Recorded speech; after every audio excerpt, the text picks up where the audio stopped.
अर्चना कौशिक ने लिखा है, नमन गुरुजी, कहीं सुना था जितनी प्यासी प्यास उतना प्यासा पानी। आपने भी कहा था कि परिंदे के पंख निकलने से पहले आकाश निर्मित हो जाता है। क्या हम जिसे खोज रहे हैं वह भी खोजे जाने को आतुर है? फिर अस्तित्व को निर्लिप्त क्यों कहते हैं?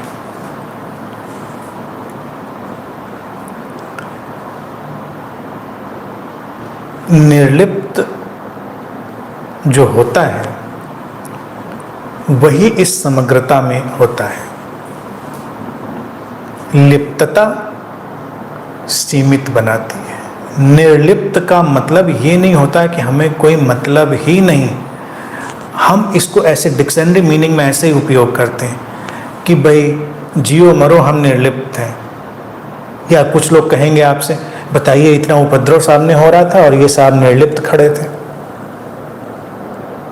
तो निर्लिप्त को हम ऐसे देखते हैं जैसे कोई अलग थलग, कोई मतलब नहीं, वो वाली स्थिति है। लेकिन अब इस शब्द को डीपर, गहरे में समझ लें। लिप्त होना यानी इन्वॉल्व होना। जैसे ही हम इन्वॉल्व होते हैं, लिप्त होते हैं किसी चीज़ में, हम अपनी सीमाओं के साथ, लिमिटेड माइंड के साथ, लोकल माइंड के साथ, सारी लोकल जो बाउंड्रीज हैं उनके साथ, और वो सीमा को निर्मित कर देते हैं। लिप्तता हमेशा सीमित बना देती है और फिर उसमें ये असीमित का दायरा कहाँ पर आएगा? ये पंख, ये आकाश, ये पानी, ये प्यास, ये सीकर, ये गुरु, ये इतना विराट परिदृश्य फिर कहाँ पैदा होगा? जब हम कहते हैं निर्लिप्त, निर्लिप्त का अर्थ है कि अब वो अपने सीमित मन, लोकल माइंड, लिमिटेड माइंड यानी कि सीमित मन के साथ नहीं जुड़ा है। वो नॉन लोकल, असीमित के साथ खड़ा हुआ है। असीमित संभावनाओं को वहाँ पर सक्रियता दे रहा है। दे रहा है का मतलब नहीं, घट रही है, दे रहा है तो शब्द है केवल। तो निर्लिप्तता, जब हम लिप्त नहीं हैं कहीं पर, तो वो हमेशा असीमित संभावनाओं को ट्रिगर करने की बैकग्राउंड बन जाती है। अपने अंदर झांक कर भी देखें, जब भी हमारे अंदर सबसे ज़्यादा सृजनात्मक कोई ख्याल उतरता है, जब भी हमारे अंदर कुछ रूपांतरण घटता है, हम निर्लिप्त होते हैं। अपनी खोज से, अपनी आकांक्षा से, अपने दुख से, अपनी सीमा से हम निर्लिप्त, हम ठहरे हुए हैं बस। और अचानक कोई आसमान खुल गया। निर्लिप्तता अपने सीमाओं के बंधन को ढीला कर देना है।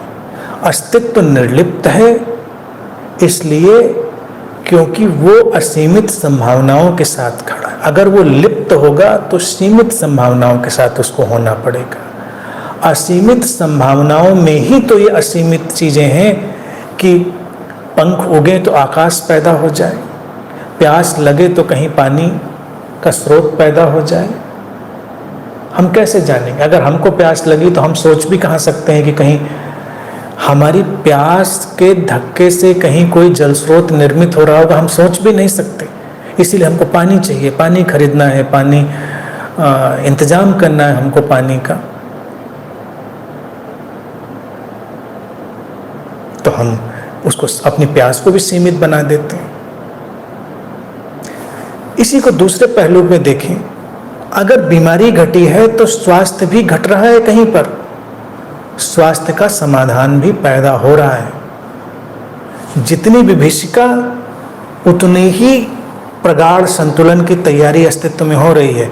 और यहाँ पर निर्लिप्त दिखेगा क्योंकि वो एक एक व्यक्ति पर दौड़ दौड़ कर नहीं लगेगा काम हो रहा है। हमको तो यही लगता है, लोग बीमार पड़ रहे हैं, किसी को सांस नहीं ली जा रही, तो हमको लगे कि अस्तित्व ऑक्सीजन का सिलेंडर बन जाए और सबके मुंह पर जाके लग जाए तो हम कहेंगे ये अस्तित्व काम करे। निर्लिप्त है, वो तो पता ही नहीं, परवाह ही नहीं कर रहा।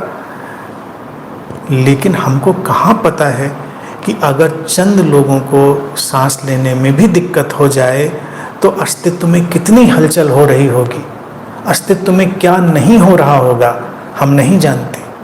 हम उसको सीमित करके देखते हैं, हम लिप्तता में देखते हैं। निर्लिप्तता व्यापक है, इसीलिए परमात्मा को भी हमने निर्लिप्त कहा, इसीलिए हमने अस्तित्व को निर्लिप्त कहा। वो परम संभावनाओं को सक्रिय करने की व्यवस्था है, लेकिन हमारा मन परम संभावनाओं को नहीं देख पाता।